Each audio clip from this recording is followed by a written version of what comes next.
Saudi Arabia, an enormous, almost uninhabited country. Endless deserts. In the olden days, only the Bedouin caravans traveled through here. Today, Saudi Arabia is one of the richest countries on earth and an important religious hub for the Muslim world.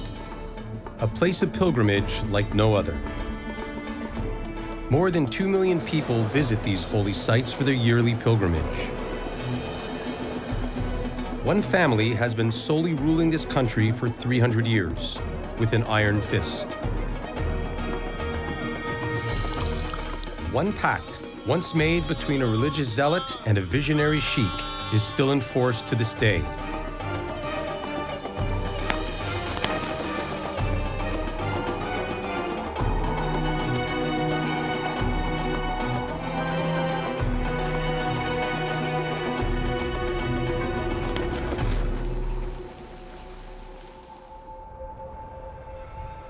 The landscapes of Saudi Arabia seem to be from another planet.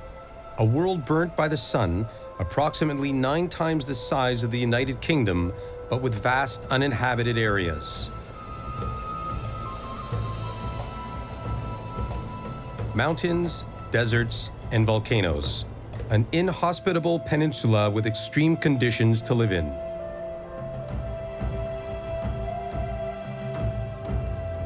The biggest continuous sand desert in the world, the Rub al-Khali, called the Empty Quarter, extends over the south.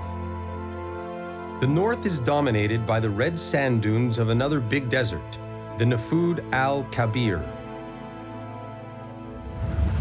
And yet, the Arabian Peninsula is an ancient cultural landscape. In a landscape where nature opposes life, some little paradises can be found. They owe their existence to the few springs and wells. Wherever water accumulates, life is blooming.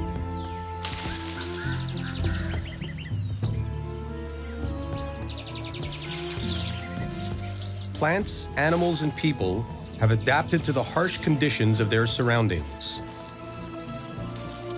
For the desert dwellers, the oases were green islands in an endless sea of sand and stones.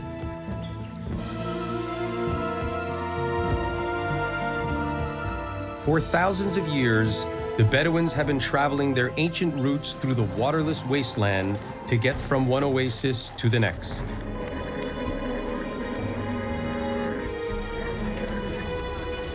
A mobile life. Everything they own has to be portable.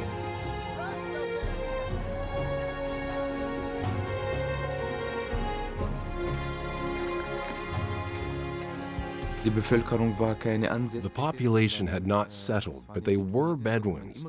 Since they had always been wandering from one location to the next, the generations could not really build up on each other. Sometimes they had to start all over again. That is why this area was never a really advanced civilization, like Iraq or Syria, for example.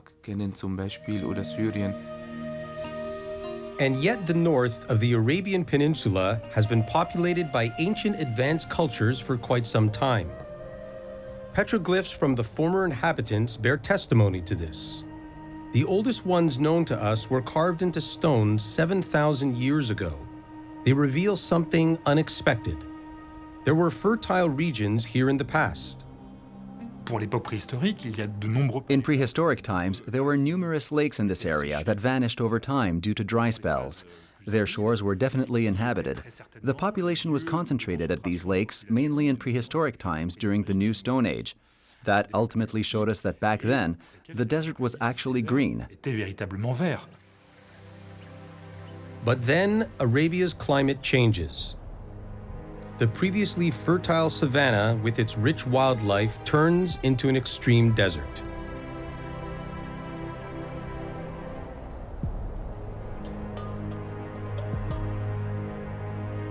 If people want to survive in this, they have to choose even their pets wisely. Dromedaries, for instance, their physiology is perfectly suited for life in the desert. They are ideal transport animals for nomads and merchants like the Nabateans.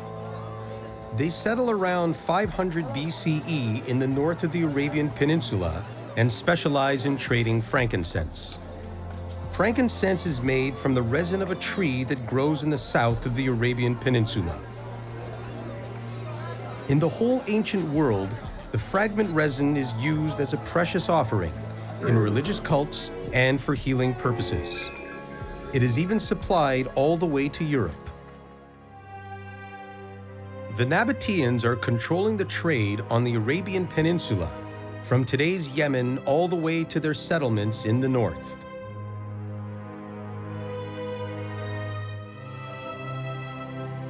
Their capital, Petra, in today's Jordan, is an impressive illustration of the wealth generated from trading.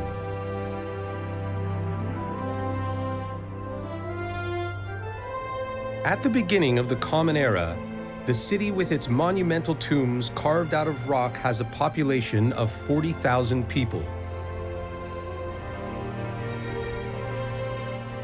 The southernmost outpost of the Nabatean Empire is Mada in Salah, in the northwest of today's Saudi Arabia, an important trading post in those days. Its over 100 monumental graves that were carved into rocks more than 2,000 years ago are a testimony to that. It is striking, however, that there are barely any depictions of people or gods. The graves are simply adorned by geometric stone reliefs. The religion of the Nabateans remains a mystery to this day. One of the characteristics of this religion is that it is not just based on deities and depictions of deities, as customary, but that it has also developed a cult that can be described as a stone cult. According to ancient traditions, the peoples of Arabia at the time were also worshipping holy stones that they mostly left unaltered, along with unusual stone formations found in nature. Religious influences from other cultures reached the Arabian Peninsula through the merchant caravans of the Nabateans. The whole world of the Greek and Roman gods, as well as the one God of the Jews and the Christians. These religions coexist by and large peacefully together. At that time, a trade hub for the merchant caravans was located close to today's Mecca. For ages, the city has also been a religious center for the Bedouin tribes of the region. Legend has it that a sanctuary had existed in Mecca since the beginning of time. Long before Mecca becomes the center of the Islamic world, it is already a pilgrimage destination, a place where the divine becomes palpable.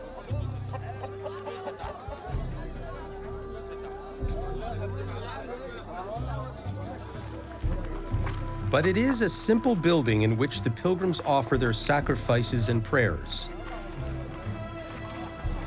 Already back then, a veritable pilgrim industry developed around the shrine. You have to imagine that people made a pilgrimage to certain places or trees or stones or to the Kaaba cube because they expected a benefit from it. I'm going there. I'm performing certain rites. Maybe I'm making an offering also, and in return I will be blessed or maybe helped by a deity. Oder vielleicht die Hilfe einer Gottheit.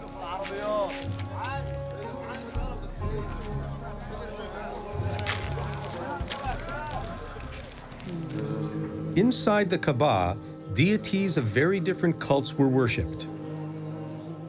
Weather gods and fertility gods of natural religions, the god of Jews and Christians, and early Christian saints. One black stone had enjoyed special worship for ages. It is said to be of divine origin.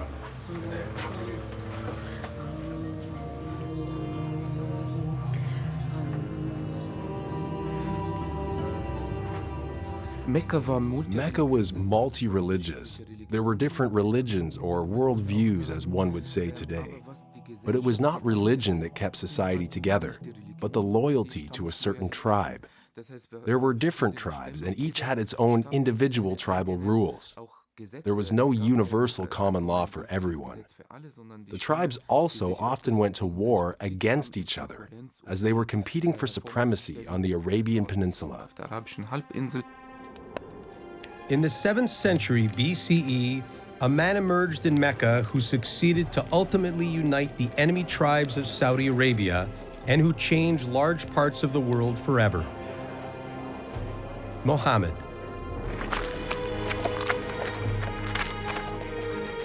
An angel had delivered divine messages to him. This is the Muslim belief. Soon enough, the charismatic prophet is attracting more and more listeners. His teachings are not unknown in Arabia. He preaches the one God who rules the destiny of the world and mankind. Die zentrale Lehre lautet: The essential doctrine says that there is one sole God who created mankind and everything else. This is where we see clear similarities with the Jews and Christians. That one God is watching over them, expects obedience, judges them at the end of time, and then either sends them into hell or into paradise close to him. schickt oder in das Paradies aufnimmt, in seine Nähe. Muhammad opposes the polytheism in Mecca, which is not well received by the local priests and merchants.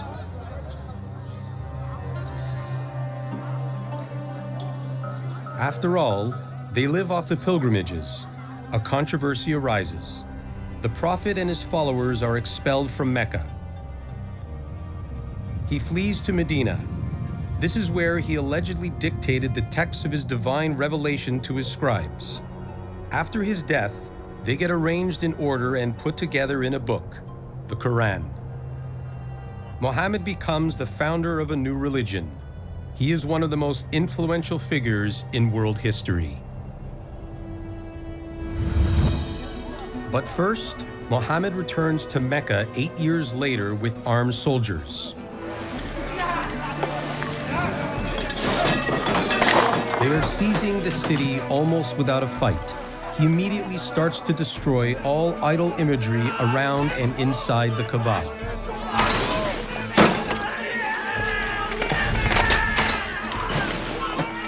The cult figures have to also disappear from private homes.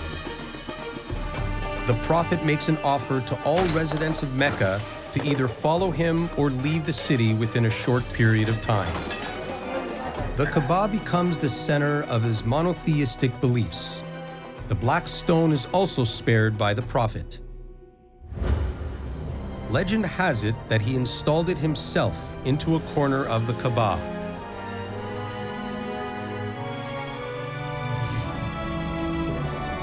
That is where it still remains today. The Muslims call the Kaaba the House of God.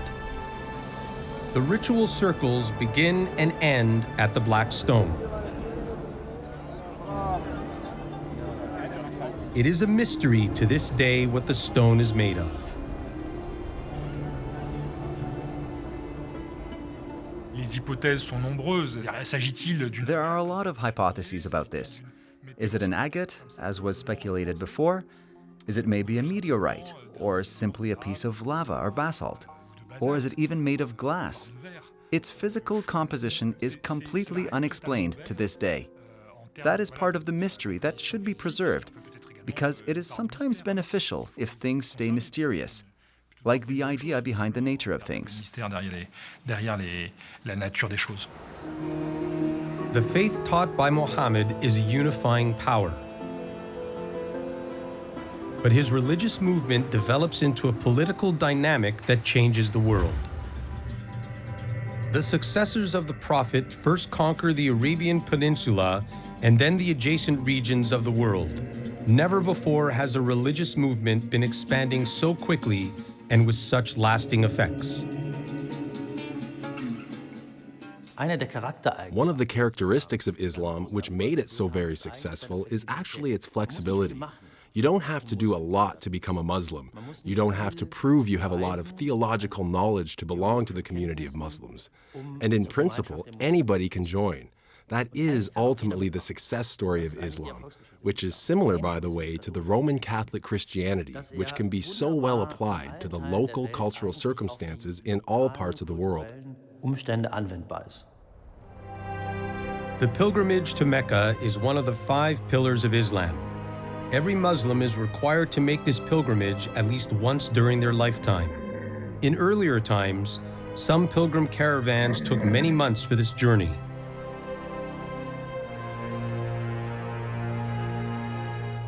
The importance of Mecca as the Muslim spiritual center also manifests in all the faithful around the world, bowing in prayer towards the Kaaba and the holy city.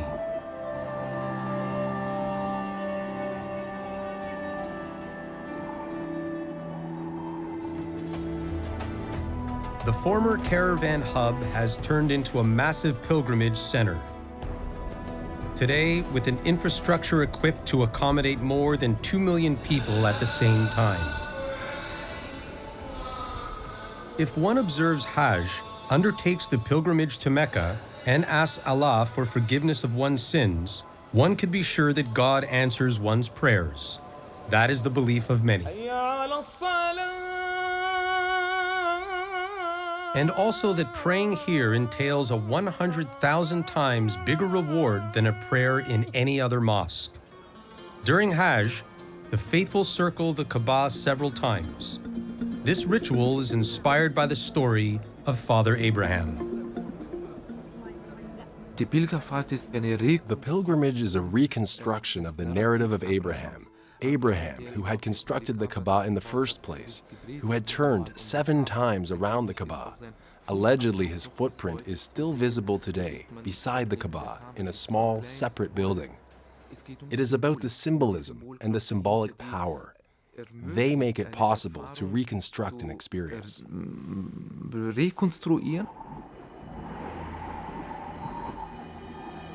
The Quran adopted Father Abraham from the Judeo-Christian tradition. But different from what is passed on in these traditions, the Quran says that Abraham is moving to the desert with his wife Hagar and their son Ismail. God is supposed to have revealed himself to Abraham at the exact location of today's Mecca, because this is supposedly where the first human, Adam, built a house of prayer. God is said to have told Abraham to leave Hagar and Ismail here. This tale of Abraham shows miraculously how Muhammad connects to biblical stories, but tells them differently, presenting Abraham as the founding figure of Islam. Add to this his wife Hagar, who in this dramatic scene is concerned about her young child, and who then receives divine help. So linked interestingly, done differently, and individually used. When Hagar and her son almost die of thirst, the desperate mother is looking for water.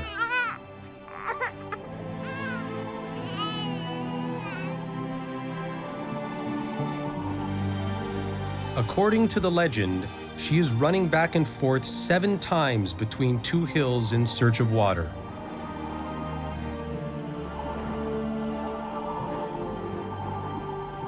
Then God comes to her rescue. At the exact location where she has left her child, a spring is starting.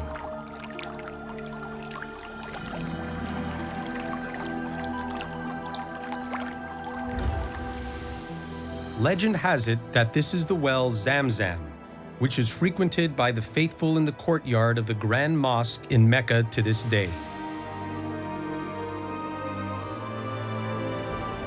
The hills Safa and Marwa, between which Hagar allegedly paced back and forth, are situated underneath the big group of buildings today. In memory of Hagar's quest for water, the pilgrims walked the distance in between the hills 7 times. When I am walking back and forth between 2 hills, it is up to each individual to put this into a different context. Where am I now? What am I looking for in life? What is important? What is necessary today to survive in a spiritual sense? That is where spirituality comes in again. I'm moving back and forth, searching for myself, and the whole pilgrimage is a journey towards your own self. On the evening of the first day of Hajj, the pilgrims are leaving the city. Draped in white clothes, as is the rule, they move on foot into Mina, one valley east of Mecca, around 5 kilometers away. Here they spend the night in a gigantic tent city that can accommodate up to 3 million people. The next morning, the pilgrims move onto a hill in the plain of Arafat, 20 kilometers east of Mecca. In the Islamic tradition, this Hajj ritual is perceived as standing before God.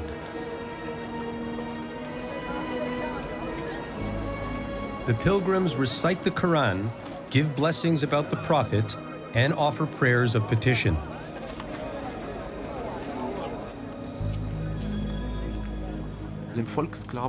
Popular belief has it that pilgrimage redeems all sins, and that is why many postpone their pilgrimage into old age. People tell themselves, I am living in the here and now. I do not want to miss out on alcohol or certain business practices, or I do not have time to pray right now. Life is too hectic. But later I will go to Mecca and start a whole new life. Shortly before dawn of the third day, the pilgrims return towards Mecca. The 4 to 6 days of Hajj, taking place only once a year, mean one of the biggest mass gatherings around the globe. This is why it is a source of income for the merchants in the desert country that never dries up. To ensure the safety of the pilgrims, elaborate logistics are necessary. That is because the pilgrims' paths have bottlenecks, like the Jamarat Bridge. Here, the faithful are performing the ritual of symbolically stoning the devil by throwing 7 small stones onto columns. Only afterwards the pilgrims return to Mecca. By obliging the faithful to pilgrimage, Muhammad created an effective mechanism. It visualizes the Muslim worldwide community. Nowadays, typically over 1 million pilgrims gather for the concluding prayer in the Great Mosque. The pilgrimage concludes with another walk around the Kaaba. It is covered with the kiswa, a black cloth of raw silk embroidered with Quran verses made of gold and silver threads. Very privileged pilgrims receive a piece of the kiswa, which is replaced every year. No less than 400 kilograms of gold and silver are woven into the covering. Today it is manufactured in Mecca, but up until 100 years ago, the covering was made in Cairo. Every year, a festive procession moved from Cairo to Mecca with the new kiswa. But in 1926, a dispute between Egypt and Saudi Arabia rises. The centuries-old privilege to deliver the magnificent silk covering for the Kaaba is lost for the Egyptians. Zum Eklat kam es, als diese Kiswa The argument began when the kiswa was transferred from Egypt to Mecca in the usual procession on a certain frame called mahmal. Many followers of Ibn Saud were furious that horns were blown on that occasion. They considered that music, and music was banned. And on top of that, they claimed that this mahmal with the kiswa was being worshipped by the Egyptians, making it somewhat of an idol. Kiswa von den Ägyptern verehrt wird, also als Götze quasi dient. Islam as practiced in Saudi Arabia was stricter than elsewhere in the world already back at that time. This Islamic movement is tied to a name, Muhammad ibn Abd al-Wahhab. He grows up on the Arabian Peninsula at the beginning of the 18th century and soon makes a name for himself through his pursuit of scholarliness. Ibn Abd al-Wahhab was an exceptional person from an early age on, and that has mostly to do with his family background. His father and his grandfather were already among the most famous religious scholars in Central Arabia. And in Central Arabia, religious authority was passed on from one generation to another, actually to this day. It is presumed that the young boy had already memorized the Quran at the age of 10. At the age of 11, he goes on his first pilgrimage to Mecca and starts preaching. His main interest is the Hadith, stories about the life, words and acts of the Prophet, directing faithful Muslims in all aspects of life. Abd al-Wahhab develops his radical Islamic teachings as a reaction to crisis. Central Arabia during the 18th century is an immensely poor region troubled by a number of very catastrophic crises. Drought periods, plagues of locusts. Many residents had to leave Central Arabia. It appears Ibn Abd al-Wahhab was looking for a solution. He was asking himself, what is the reason for God punishing us? And his answer was, at least after his return from Medina, that a return to the true Islam of the faithful forefathers of the 7th century would be the appropriate answer.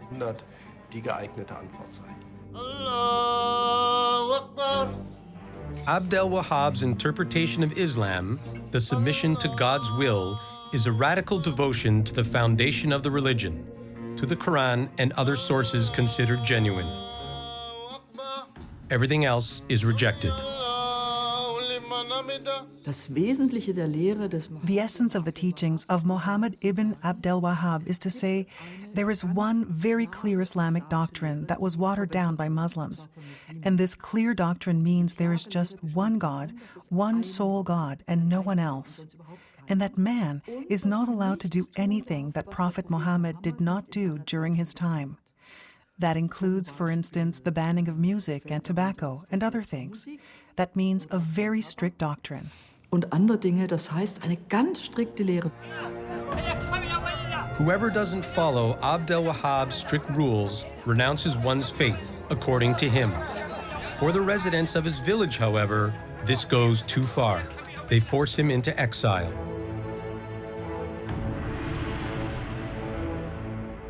Abd al-Wahhab's place of birth is located in a central region of Saudi Arabia, Najd.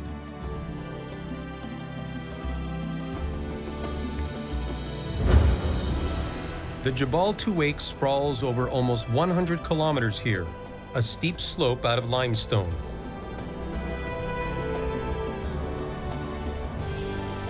During the rainy season, the valleys at the foot collect water, making traditional irrigated farming possible. Lush vegetation can form where fertile marshes sprawling. One of these oases is Diriyah, the home of the clan of the al-Saud.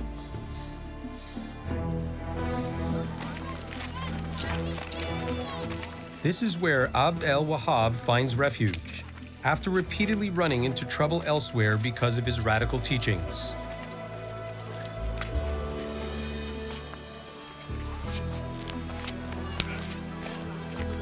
The leader of this clan, Muhammad ibn Saud, becomes his best ally.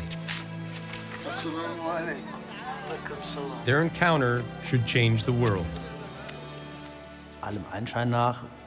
These two men seemingly liked each other from the start. Both were determined, both were inspired missionaries, but both were also underdogs of sorts. Because of external conspiracies of dark powers, they had not yet been able to develop their full potential. And then these two forces form an alliance. One grants the other asylum, and the other provides him with authority in return. I think these two figures were both very charismatic, and they saw an extremely useful alliance in each other.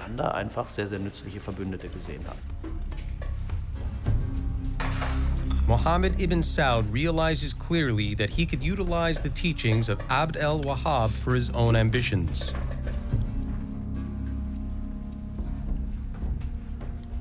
Because the traditional Islamic point of view sees the world divided up into the House of Peace, ruled by Islam, and the House of War, which is the world of the infidels. If all who do not follow the teachings of Abd al-Wahhab have been renouncing their faith, he is able to relentlessly take action even against Muslim enemies. That is his clever conclusion.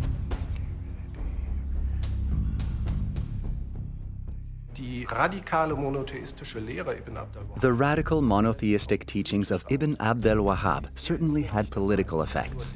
He is of the opinion that only someone who strictly adheres to his rules, thus the rules of God, can be a true Muslim. And this interpretation means that the residents of important neighboring territories, but definitely the Ottomans and the Egyptians, are all looked upon as infidels. And needless to say that these infidels need to be fought in a holy war called jihad. This constitutes the enormous explosive power of a very religious teaching. In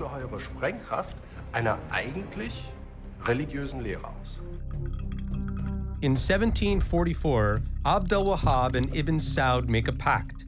Saud agrees to enforce the Wahhabite teachings in his territory, and in return, the preacher grants him the authority to fight his enemies.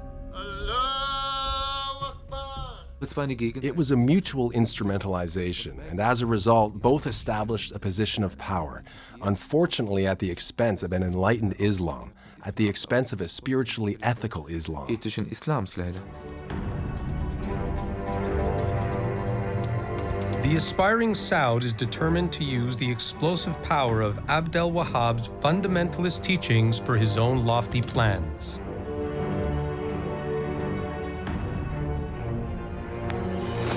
Up until now, he is just another small tribal chief among many others. That is about to change. Because Wahhabism declares other tribes and their leaders to be infidels, he is justified in the name of God to mobilize against them and to subject them to his rule. This is how Muhammad ibn Saud's conquering expeditions become a holy mission for his fighters, and they are willing to die for them.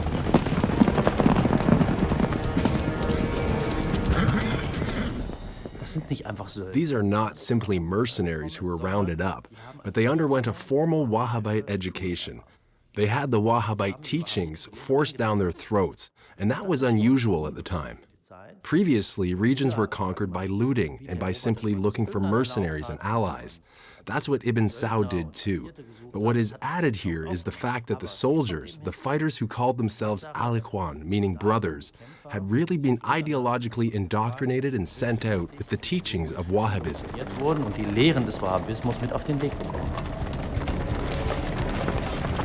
With the help of religion, Muhammad ibn Saud accomplishes what no other clan leader before him had ever achieved: to unite Central Arabia under one rule. After 1745, he conquers region after region through faith and sword and enables Abd al-Wahhab to promote his teachings in compliance with their pact. Finally, his successors close in on Mecca and Medina. While reaching for the Kaaba in the heart of Mecca, the Al Saud are making a bid for the leadership of the Islamic world. They are willing to push through with the sword. A Muslim daring to attack the holiest sites of Islam, and even in the name of the Prophet. That had happened only once before. However, 2 years earlier, the Wahhabites had vandalized mosques and Shiite shrines in what is now Iraq. They had killed thousands of people in the process. They still do not show any mercy this time around. Any resistance is mercilessly extinguished. In Medina, the crowds of Ibn Saud destroy early Islamic tombs of men worshipped as saints because they consider this blasphemy. Only the grave of the Prophet himself gets spared. From now on, only their rules apply. The destruction of these tombs and the enforcement of the Wahhabite rules during the pilgrimage lead to a big discord in the Muslim world. Certainly not to the extent of the discord in the 20th century, but it is by all means a moment that turns the Wahhabites into a global political factor. Today, only a few monuments in Medina are still reminiscent of the time before the Wahhabites. The best known is the Prophet's Mosque with its green dome on top of the grave of Muhammad. The original construction was enlarged again and again. Today, it ranks among the biggest sacral buildings in the world. Yet still radical Wahhabites today demand to transfer Muhammad's mortal remains to a secret location. They are even critical of the honoring of the Prophet, and the sumptuous gravesite could tempt people to do so. At the beginning of the 20th century, the mosques of Mecca and Medina were still relatively modest buildings. Nowadays, they have mind-blowing dimensions and impress with modern technology, like fully automated sunshades made in Germany.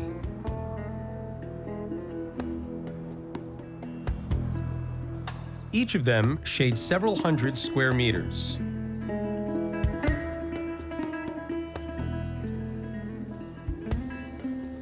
The Saudi royal family spent 5.3 billion euro on the construction in recent years.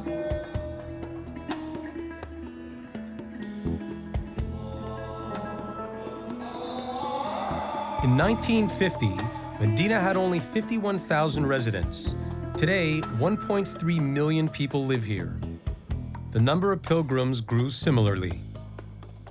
To make room for them, more than 100 houses in the immediate proximity of the Prophet's mosque had to yield. Today, the grounds are expected to hold up to 1.6 million people at the same time.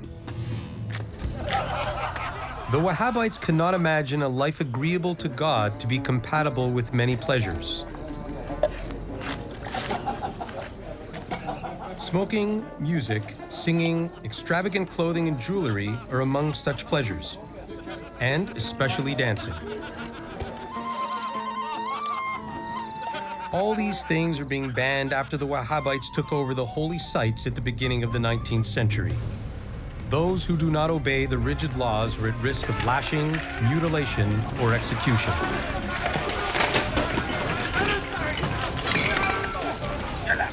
The acquisition of the spiritual center of the Islamic world by a radical movement is a provocation for many Muslims, especially for the Sultan of the Ottoman Empire in Constantinople, today's Istanbul. Like his predecessors, he is the ruler of large parts of the Arab world and nominally the Caliph, the successor of the Prophet and the leader of the Sunnite Muslims. He deploys troops to Arabia.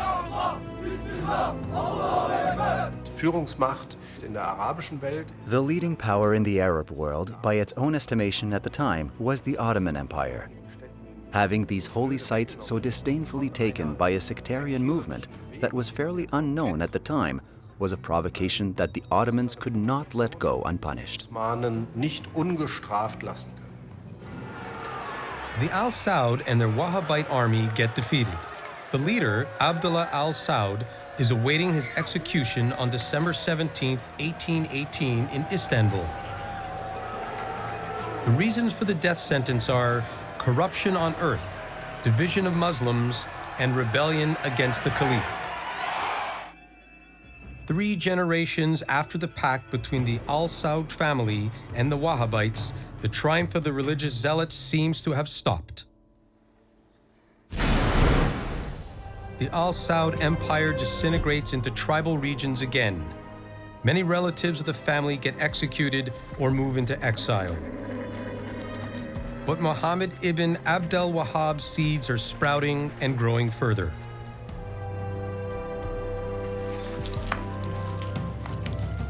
The al-Saud will also continue to make history.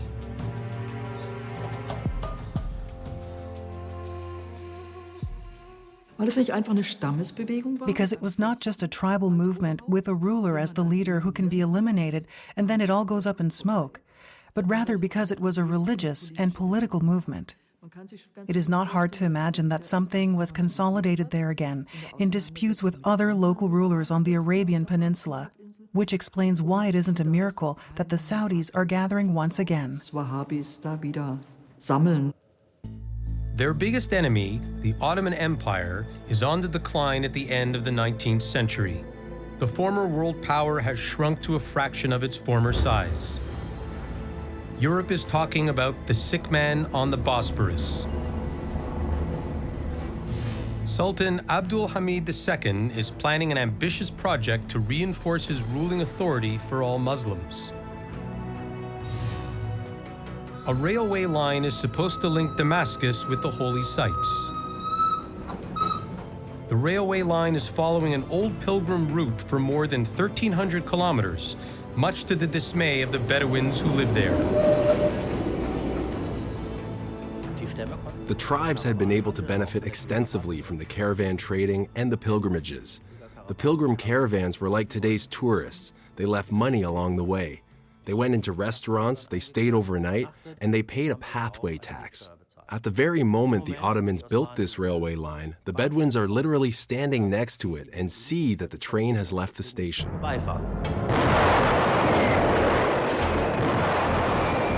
In 1914, the First World War erupts in Europe. The Sultan joins forces with the German Empire under William II, a decision with serious consequences. For some Arab tribes, this war is an opportunity to free themselves from the dominance of the Ottomans. They support the British and start a rebellion against the Turkish regime. Lawrence of Arabia's life memoirs are a literary monument of this rebellion. His autobiography makes the acts of sabotage and the raids of the rebellious Arabs world famous. But their dream of independence will not come true. The British probably did not expect at all that this Arab rebellion, brought into being by the Sheriff of Mecca, together with Lawrence of Arabia and various other stakeholders, would be successful at all. They were quite surprised themselves about the good progress and the demands and expectations associated with this. So the British did what they have always done. They washed their hands of it and said, "Sorry, friends, there must have been a misunderstanding. We did not mean it this way." Da muss es wohl ein Missverständnis gegeben haben, so war das Ganze nicht gemeint. In the years following the First World War, new borders are established in the Middle East.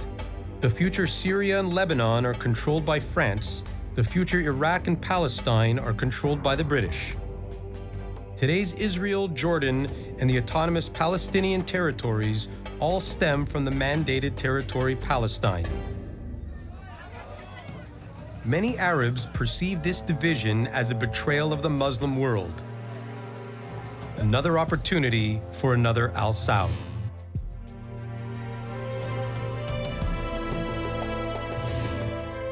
Abd el-Aziz ibn Saud, a descendant of the founder of the first Saudi state, comes on stage like a thunderbolt. Abd el-Aziz shows his character basically with his very first big appearance in world history. He travels to Riyadh on horseback, allegedly with 40 followers, and kills the local Ottoman governor by his own hand. That is obviously quite an entrance into world history. But the main characteristics of this figure were not only his extreme determination and his brutality, but also his dealings with international politics. Abd el-Aziz realizes the power void in his homeland. With his army of Wahhabite warriors, he is able to conquer the Arabian Peninsula again. In 1924, Mecca and Medina fall into his hands. In 1932, he proclaims himself king. From then on, his empire bears the name of his family, the Arabia of the al-Saud, Saudi Arabia. The national flag is a religious creed at the same time. Green is the color of the prophet. On green it is written, "There is no other God than God, and Muhammad is his messenger." Close to the oasis Diriyah, where the pact between Ibn Saud and Abd al-Wahhab has been made, a new capital is emerging, Riyadh. Today it is a metropolis with about 7 million residents. It was a simple stroke of luck that facilitated the leap from medieval times to the modern age. In 1938, crude oil was struck, which is the fuel of the industrialized Western nations. Through their massive oil fields, the al-Saud are becoming a powerhouse in global politics.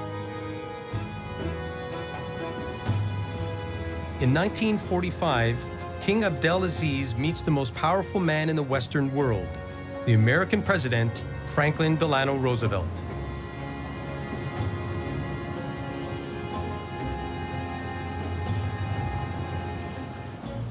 The cultural backgrounds of both men could not have been more different. But joint interests connect both nations to this day.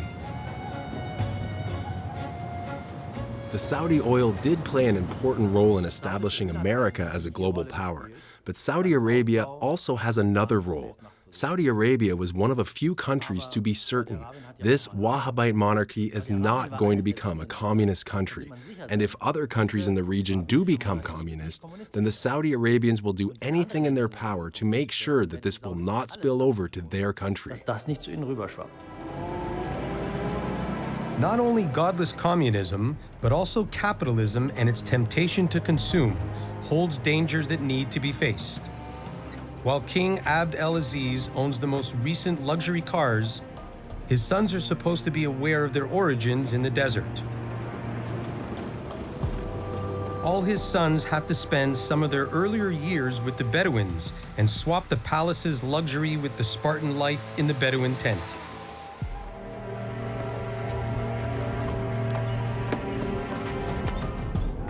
The simple Bedouin way of life, culture, and mentality fit in with the strict teachings of Wahhabism. The princes have to get used to walking barefoot and riding horses and camels. This is an adventure holiday with an educational component because this is also about toughening up and preparing for succession. In order to preserve the family's power, the king appoints his successor alone, thus breaking the tradition of the tribal elders having a say.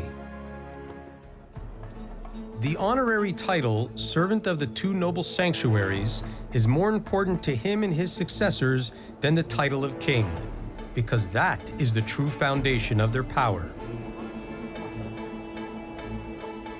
The price of oil explodes in the 70s. The Saudis use oil as a bargaining chip for their politics. They are modernizing their nation with the aid of the petrodollar and are getting closer to the Western world. That causes criticism in their own country. The ruling family is accused of moving too far from the Puritan principles of Wahhabism. On November 20th, 1979, the discontent of the religious zealots erupts in a dramatic riot in Mecca. The military has to intervene because around 500 heavily armed rebels have occupied the Grand Mosque and taken the faithful gathered inside hostage. They are demanding a split from the Western world and deny al-Saud any authority. The assassins and their leader are defeated only with the help of a French special unit. They are executed. But they did accomplish something. The ruling family knows now that there is a problem with its power base, and they react to that. They react to that with a conservative Wahhabite turnaround of sorts. As of 1979, they give free rein to the Wahhabite religious teachers throughout all levels of the Saudi Arabian society.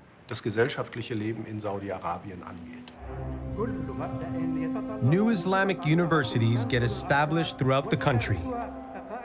A young generation of Wahhabite fundamentalists get shaped here. They are supposed to promote their teachings. In fact, this ultra-strict Islamic doctrine is now being exported around the globe out of Saudi Arabia.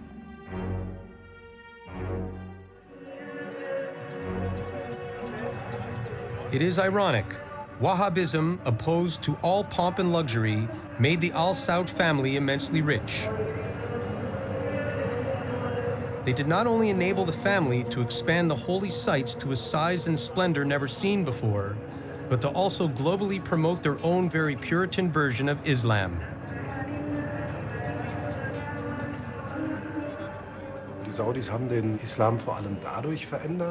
The Saudis changed Islam mostly by giving tremendous significance to a reform movement that had originated on the periphery of the Islamic world.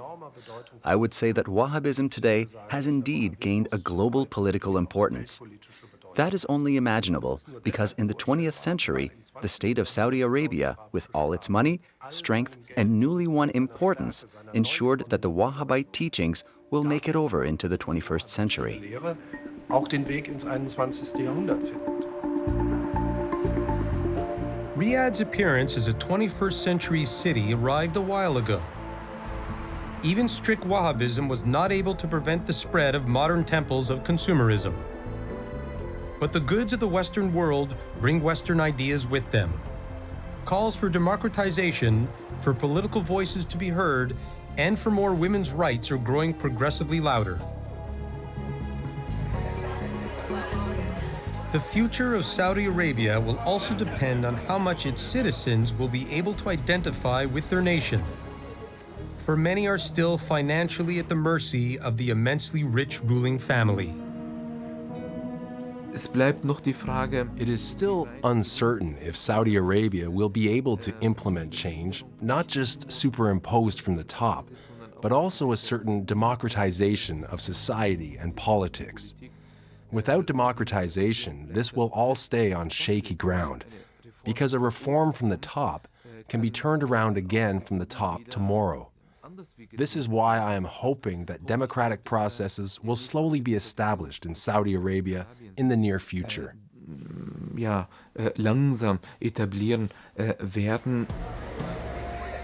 fast and sometimes radical changes of modern times have left their marks on Saudi Arabia. Oil, the source of wealth for the Al Saud, is limited. The nation is in need of an independent economic alternative. The absolute monarchy of the Al Saud is under high scrutiny. Mecca will likely never lose its spiritual appeal. But Saudi Arabia offers many other treasures that the world is just starting to learn about.